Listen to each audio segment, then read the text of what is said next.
trying to understand is how history has been used over time. You know, and you really experienced one specific period of time. Well, we didn't have the support in in 85 that we did in 74. We just never could get the support there. And the company used the same tactics in 85? Yeah. Okay, well we just want to get an idea that there have been 3 campaigns, the same tactics used in each case. Well, now, I don't know about this this last one because I wasn't in there. Ah, okay. But so you can talk about 74, particularly in this thing. And use that phrase again. They didn't want you to forget about this. That's right. They don't want people to forget about this. Okay? Whenever you're ready. Okay. We've got some pictures of the things back in 34. I wonder if you've ever seen any of these. Yeah, I've seen them. They had them bulletin boards all over the plant back in 74. They brought in truckloads of plywood to make bulletin boards out of. And they had all this in there to scare the people, to show them how they done them in the 29 and 34, run them off with machine guns and things, to scare the people what they'd do if the Union came in and everything, what kind of violence it would be. Did you recognize that picture, where it was? It was about 2 blocks from where I lived at that time. And this?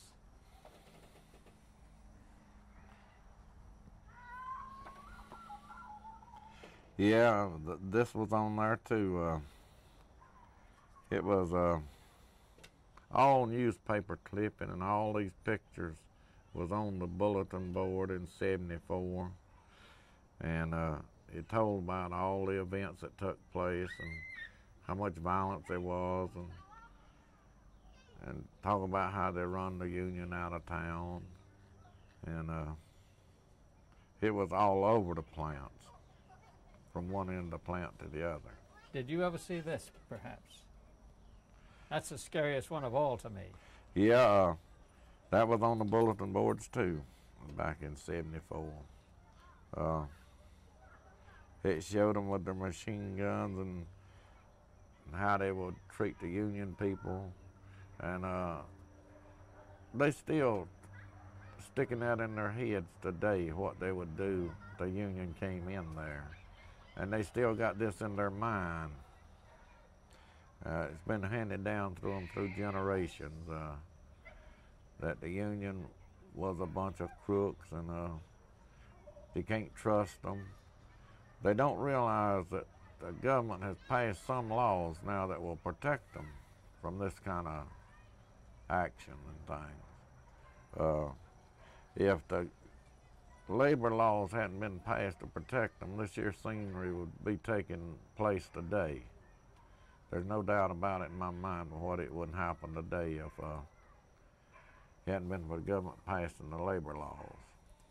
And of course the labor laws got passed because of unions. That's right. What about this? Do you remember when the troops were here? No. I was 7 and I should have remembered that, but I don't. What about you? Do you remember? No, I can't remember when the troops was here. I wasn't here in this town at that time. All I knew about is I read it on the bulletin board time after time back in the campaigns that we had through the years, and about how they done. But I've seen the pictures of it before. Okay, thank you. Okay, that does it, I think. Judy, any other ideas? Well, I wonder, you know, it's really something for people. A lot of people think, you know, older folks, once they have something set in their mind, you know, they can't change. And so it's really something to grow up in a maybe you could describe this town a little bit when you were growing up. Well, we didn't grow up here. You didn't grow up here? Weren't you 7 years old in Concord? I grew up in Concord. If you have problems with those kids, you want me to lose them? That's okay. Well, just wait a minute. Get down, Penny. Get up there and So sit you grew down. up in Concord. Yep. Come on. Turn around, sit down. So, you know, a lot of the people that we've been trying to, first of all, one of the things that we're trying to understand is, since we've been trying to gather this history, is how history has changed, has been used over time. So you really helped us out with these pictures. Is there anything else that you can, when you think about our storyline, what we're looking for, is there anything else that you want to add to that or that makes you think about? Well, I think through the years, there's a few more of them is getting more understanding about the situation, and I think in time as the people is get educated and things, time will change, but it will take a while. It's going to take a major effort by the union when they win an election to make it work. Their job, I think, will just be begun when they win some elections, because they're going to have to show the people that it'll work and pay off for them before the South will ever go union. Well, now, what do you think that the retirees have a particular role to play?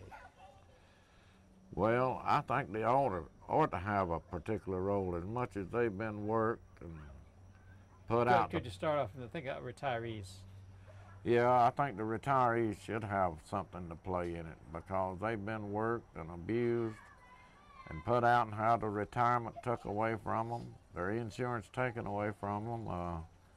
If they can't have some impact on it, I don't know what will happen to them, because I think they should be able to learn something from those retirees. Well, my own concern is that if the retirees, and I'm facing that myself, don't take an interest in what's happening to the young people and the middle-aged people, we're going to suffer as well. That's true. There's not going to be anybody there to pay our Social Security and stuff if don't do something for our young people, because the way it's going, all our manufacturing jobs are going to be gone, look like. All the good paying jobs are leaving, seem like. If they don't do something, the kids that coming out of high school and college today will never have the opportunity that we had. And the companies have done learned that they can break their word anytime they want to. And if they don't learn to stick together and get a contract with a good union, that they're going to be a lot worse off than we are. Okay. Well, see, if you grow up hearing that if you join the union you're going to lose your job or get evicted from your house, and that the whole town doesn't need it, then how do you break that cycle of passing those stories down? I mean, how are people going to change if that's what they believe? Well, now the houses is being sold now. Mr. Murdoch come in and he bought the place and he's selling the houses, and the people lived in them all their life couldn't afford to buy them. And that just goes to show them that nobody's going to take care of you from the cradle to the grave, I think. You're going to have to look out for yourself and your own well-being. And I think that's one thing our young people and our old people is going to have to help one another on, to help each other stay up there where they all won't have to live in poverty. Because if the young people stays in poverty and don't never have an opportunity to move up in this world, there ain't going to be nobody to take care of us old folks. Do you think it makes a difference whether you buy a union product or a non-union made product? Yeah, I think it makes a difference, because I feel like when a man is buying union-made product, he's showing his patriotism to his fellow man.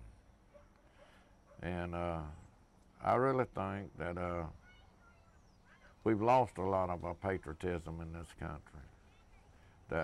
That's one thing that's got us in such trouble. We've let the Japanese use their patriotism to break us just about it. And we went along with them, helping them. So we think about the consumer buying American-made products. That's true. We ought to buy American-made products, but big businesses sold us out too. Big businesses went to Japan and Europe, and they buying and moving their factories over there and buying the machinery over there, but then they expect their workers to go out here and buy American products. One can't do it by themselves. They all gonna have to go back to some patriotism of this country to ever get it out of the hole. Right. Okay. One other thing, Mrs. Wright, you brought us over to Annie Honeycutt, and you said that you knew that her husband had been active in the Union. No, I said her niece told me about it. You gave me the name, and I called. Well, she's my aunt. I gave you the name of Lester Cook. Yeah, and I called her, and then she got in touch with Miss Honeycutt. I didn't actually know them. Because what's been so incredible about Annie Honeycutt is that she's proud of what they did, and we've had such a hard time finding people who are willing to talk about their participation in the Union in the past. So many of them are ashamed of it. Well, there's one thing about it, I think. When a man gets in there and learns what the Union's about and learns that he's got rights under the law, I think that makes him proud. I really think that everybody, if they knew their rights, they would have a lot better working conditions today. There's people that's right here in this town that don't think working people should have any rights and don't think they've got any rights. I know my daughter went to work in Knoxville, and they all went on strike. Well, my daughter used to go with me to union meetings and things. So they asked her what we're going to do. I said, we got to get us a union. And started telling them about what kind of rights they had, And they said, well, Lord, we didn't know we had any rights. And they made them a union there in 2 days' time. They got the cards signed. The company tried to run them off and everything. My daughter told them, said, the government gives me this right to organize a union, said, that's what we're doing. And they'd go off and they'd come back with something else to threaten them with. But they organized that union in 2 days. Oh. And Bob Freeman, they struck one day, and by the next day at 10 o'clock, he'd filed 64 grievances and petition for an election. And they won their election. Oh, we need more Bob Freemans around, don't we?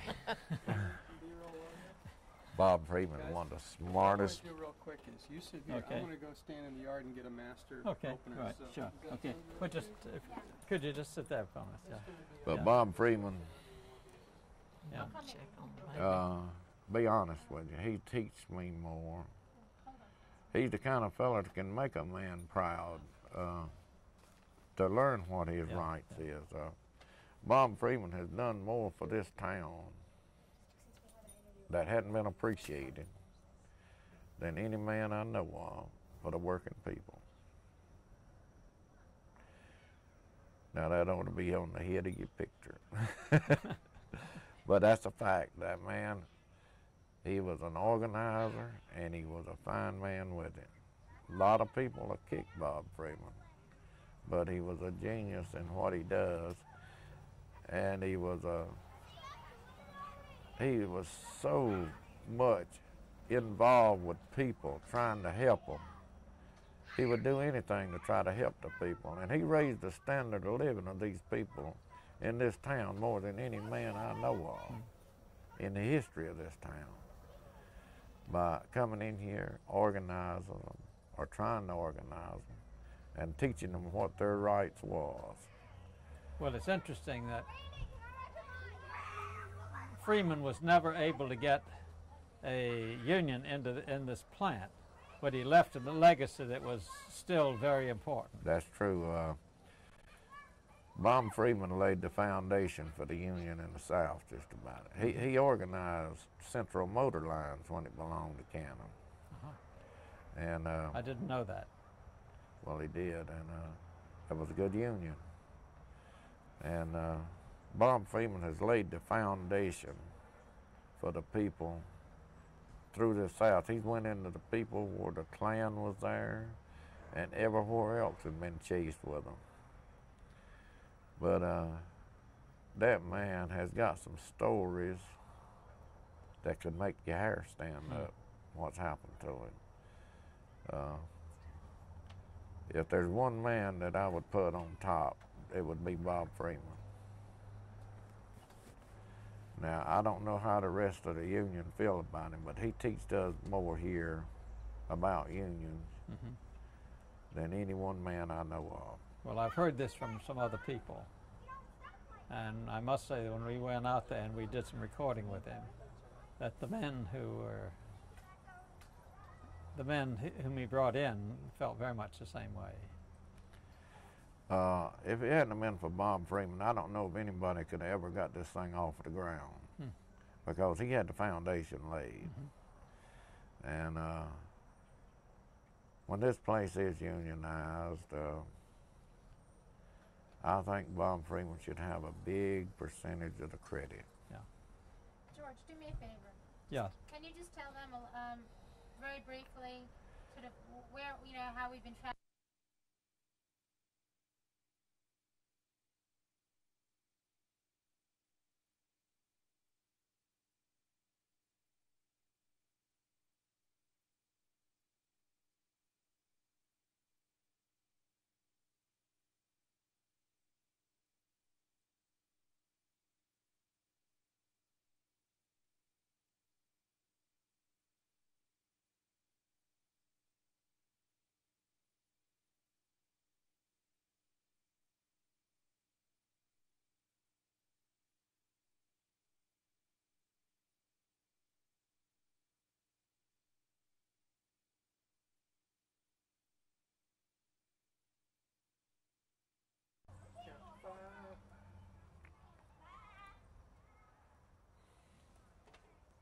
Okay. We've been traveling around the South for the last 3 summers trying to make a film about the history of textile labor. As you know, the history of textiles has been told almost entirely from the point of view of the people at the top, the owners and the manufacturers and maybe the people who invented the machinery, but very, very little from the standpoint of the workers. But there have been a few books about poor downtrodden cotton mill hands written by people usually from the North who want people to pity them. But there's very little been written about the strength of the workers and what they accomplished, and particularly very little about the textile workers trying to do something for themselves through organization. And yet we know that since the 1890s there have been attempts to unionize right the way, particularly in the South. There have been a lot of attempts. And one of the reasons we wanted to talk with you is because you have gone through some of that yourselves. And so you've told us about the 74 experience here in Kannapolis, and we hadn't gotten that before. We're concentrating on the big effort in 1933-34 because that was the biggest demonstration of strength that there has been in textiles, particularly in the South, when over 500,000 people came out and declared themselves for the Union. And it was a defeat. We have to recognize that. But it also was a demonstration that a lot of textile workers have a history of organization. And so that's what we've been trying to do. Tell them about how when you were growing up you had no idea that cotton mill workers could be there. Well, I grew up in Winston-Salem, and in the kind of lower middle class family, and I didn't realize it, but I was really kind of being persuaded that the cotton mill people were a breed apart. We weren't like them. And I didn't realize how much that had influenced my view of those people until I started this trip. And I've been constantly surprised by the strength and the independence of these people. And I hope that our film will reflect that, because every time we get with people, and either pro or anti-union, it doesn't necessarily mean that they're all pro-union by any means, but it means that they're people with a lot more strength than I was reared to believe. That's true, they got strength, but I think they like some a lot of learning and experience in the unionized field. I think that like a lot of knowledge of what organization can do for them. Now, since my daughter has been sick, she's been diagnosed with terminal cancer.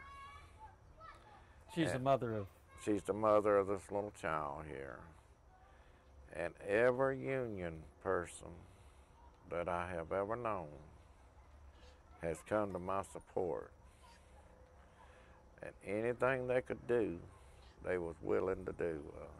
All I had to do was just call on them. And I have a huge bunch of friends in that union organization, and I treasure every one of them.